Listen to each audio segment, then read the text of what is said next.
So today I'm going to teach you on how to prepare and cook quinoa.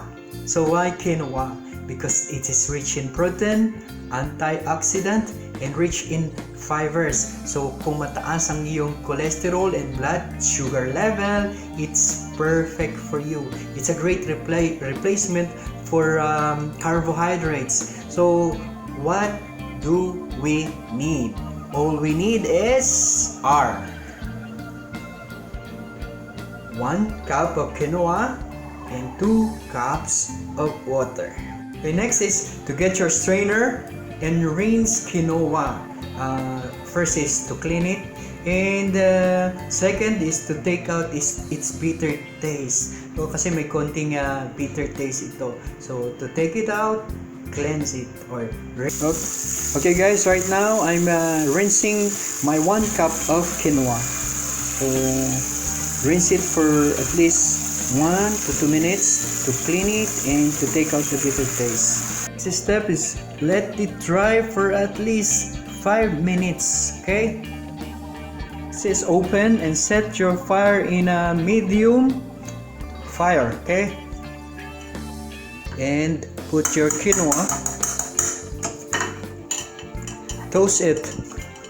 Yung iba naglalagay ng oil or olive oil or vegetable oil, but I prepare it and toast it with nothing, just quinoa in a fire, just like cooking rice. Okay, so you will stir it for 2 to 3 minutes. And it's 1 minute and you can really smell the aroma. It's ang bango talaga nito. And if you like the nature's smell, this is perfect for you. Mabango. Okay,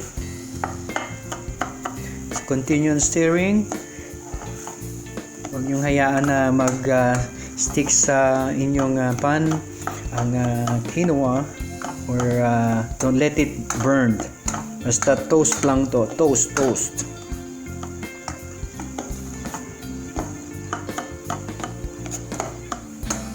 Okay, now put the 2 cups of water and mix it. Mix a little, mix it.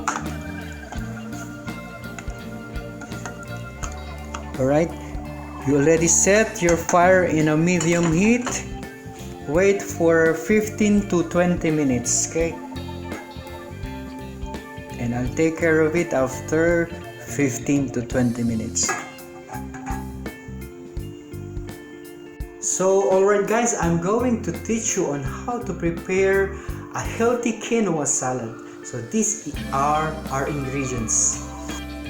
We need quinoa, of course. Remember that we prepared half cup or 1 cup of quinoa. So this is the half of it. Olive oil, salt and pepper, lemon, parsley, chopped parsley, cucumber, tomato, and maybe you can put other nuts. Okay, first to do is, really, it's so easy. All you have to do is mix them together. First is to put the olive oil, the chopped tomatoes and cucumber together with parsley, salt and pepper, and a squeeze of lemon,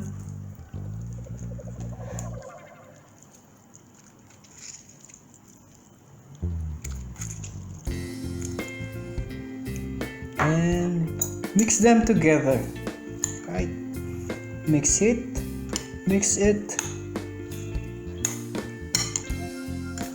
until it's all blended.